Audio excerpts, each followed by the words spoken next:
Assalamualaikum warahmatullahi wabarakatuh. Kami dari kelompok 3 mempresentasikan tentang kedudukan manusia dalam filsafat humanistik dan ilmu sosial humanistik. Saya Diki Catur Putra Pamungkas dan teman saya Afifah Kusuma Mahardika. Pertama, pengertian humanisme. Humanisme berasal dari bahasa Latin humanus dan mempunyai akar kata homo yang berarti manusia. Humanus berarti sifat manusiawi atau sesuai dengan kodrat manusia. Humanisme diartikan sebagai paham yang menjunjung tinggi nilai dan martabat manusia. Dalam kamus ilmiah populer yang ditulis oleh Pius Apartanto, humanisme diartikan sebagai suatu doktrin yang menekankan pada kepentingan-kepentingan kemanusiaan yang ideal. Humanisme pada zaman Renaissance didasarkan atas peradaban Yunani purba, sedangkan humanisme modern menekankan manusia secara eksklusif.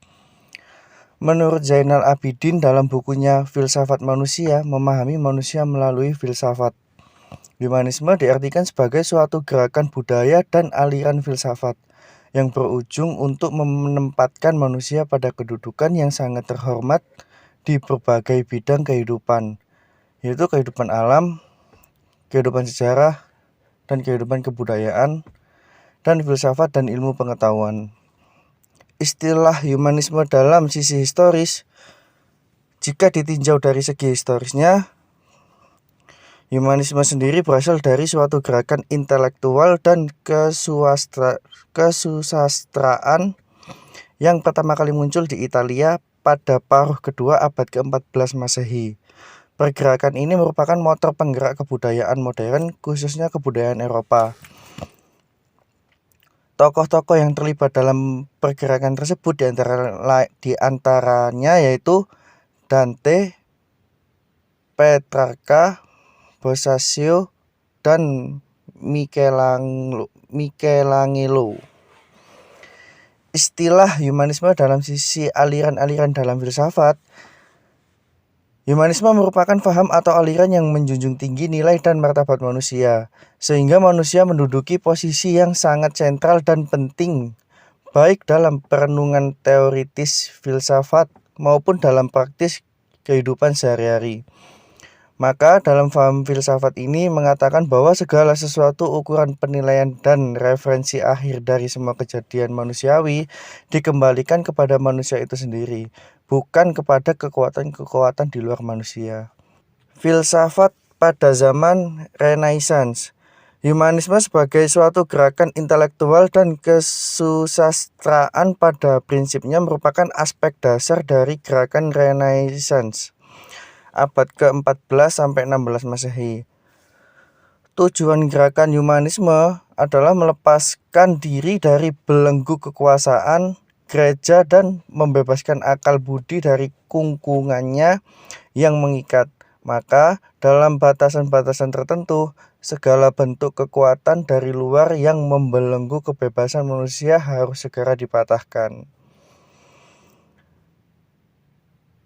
Kebebasan merupakan tema terpenting dari humanisme, tetapi bukan kebebasan yang absolut atau kebebasan yang hanya sebagai antitesis dari determinisme abad pertengahan yang dilakukan oleh orang-orang gereja pada waktu itu. Tapi bukan berarti humanisme pada waktu itu menentang tentang adanya kekuasaan Tuhan. Namun, mereka percaya bahwa di balik kekuasaan Tuhan masih banyak peluang bagi manusia untuk menentukan jalan hidupnya, mengembangkan potensi yang dipunya, dan memilih masa depannya sendiri, tanpa terbelenggu oleh kodrat atau kekuatan terhadap murka Tuhan. Mereka berpedoman bahwa kebebasan manusia itu ada dan perlu dipertahankan dan diekspresikan. Pada masa Renaissance, muncul aliran yang menetapkan bahwa kebebasan berpusat pada manusia, humanisme, yang artinya lahir karena gereja telah mendoktrin manusia agar masuk dalam dogma agama dan telah meredam para filsuf dan saintis dengan penemuan ilmiahnya yang dianggap melanggar atau mengingkari kitab suci kami Kristiani.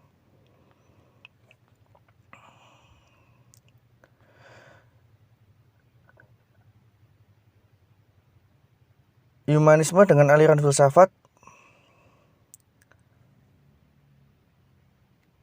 itu dibagi jadi 3. Yang pertama Marxisme, yang kedua pragmatisme, yang ketiga eksistensialisme. Marxisme, tujuan utama ajaran Marxisme itu pada prinsipnya adalah mendudukkan manusia pada pusat kehidupan untuk mencapai tujuan tertentu. Tujuan itu maka sangat perlu adanya untuk revolusi. Melalui revolusi itu sendiri, maka segala sesuatu bentuk penindasan, ketidakadilan, aliensi, dan dehumanisasi yang sumbernya terdapat pada pemilik modal, golongan kapasitas atau bourgeois segera dihapuskan. Hanya dengan pemilikan bersama alat-alat produksi, keadilan dan kesejahteraan sosial akan tercapai pada gilirannya nanti segenap umat manusia. Dengan maksud manusia itu berhak diperlakukan sebagaimana manusia. Yang kedua, pragmatisme. Pragmatisme merupakan humanisme karena pandangan antroposentrisnya yang seperti dikemukakan oleh Protagoras menjadikan manusia sebagai tolak ukur bagi segala-galanya. Pengetahuan, kesenian, moralitas, barang produksi, kebudayaan, dan bahkan agama tidak dipandang sebagai sesuatu yang berdiri sendiri, tetapi selalu dihubungkan dengan kegunaannya bagi manusia dalam menuju kehidupan kedepannya yang lebih baik. Selanjutnya akan dilanjutkan oleh teman saya, Afifah Kusuma. Yang ketiga, humanisme dengan aliran filsafat eksistensialisme.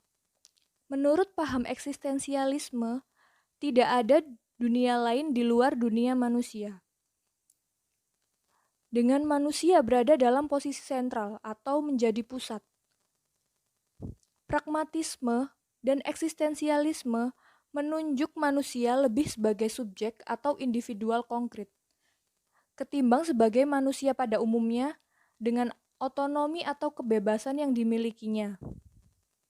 Manusia bisa mengatakan tidak kepada kekuatan-kekuatan itu, dengan demikian mempertegas posisinya sebagai pusat dari dunianya.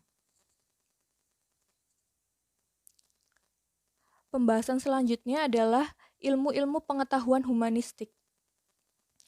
Geisteswissenschaften menurut Wilhelm Dilthey. Geisteswissenschaften adalah ilmu-ilmu tentang manusia. Geist dapat diartikan sebagai pengalaman manusiawi yang diekspresikan atau diobjektivasikan ke dalam bentuk karya, tindakan, lembaga, dan ucapan manusia.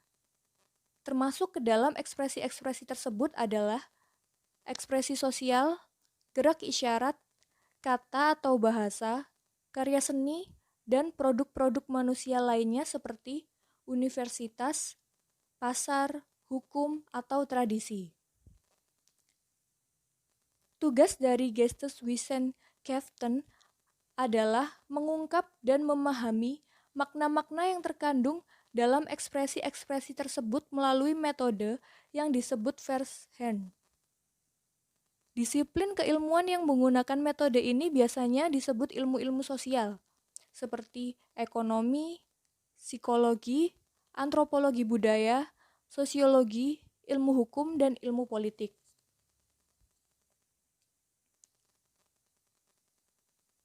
Dalam pembahasannya, Dilthey memberikan perbedaan antara Geisteswissenschaften dan Naturwissenschaften. Keduanya dibedakan melalui dua, yaitu objek dan metode. Untuk objek, Naturwissenschaften objeknya adalah alam fisik, sedangkan objek Geisteswissenschaften objeknya adalah ekspresi-ekspresi manusia yang digerakkan oleh roh, oleh daya pemikiran, penilaian, dan motivasi manusia yang paling dasar. Untuk metodenya, Naturwissenschaften menggunakan penjelasan kausal atau biasa disebut dengan Erklaren. Sedangkan Geisteswissenschaft menggunakan metode pemahaman atau Verstehen. Penjelasan kausal sendiri semata-mata menitik beratkan pada proses-proses intelektual rasional.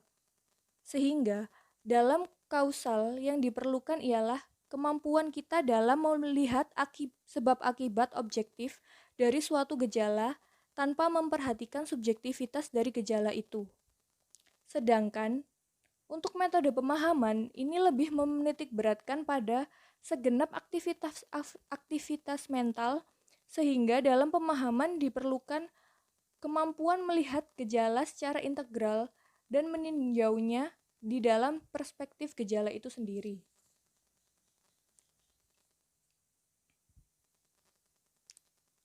Geisteswissenschaft dipandang sebagai humanistik.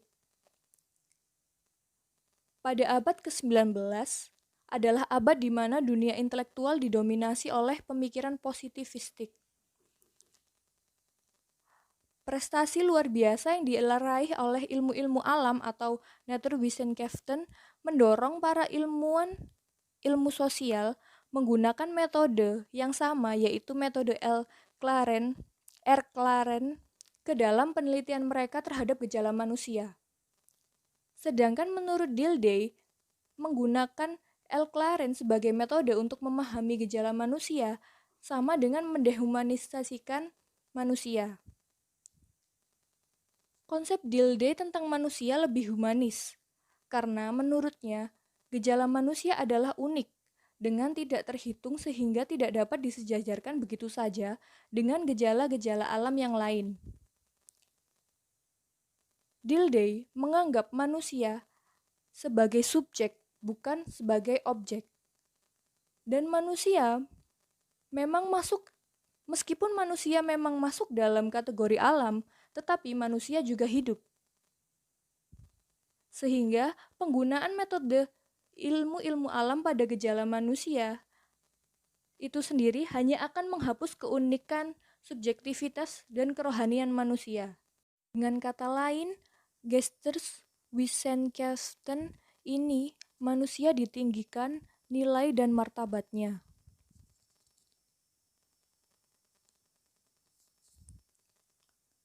Pandangan Dilthey tentang Geisteswissenschaften dan Verstehen-nya cukup besar pengaruhnya.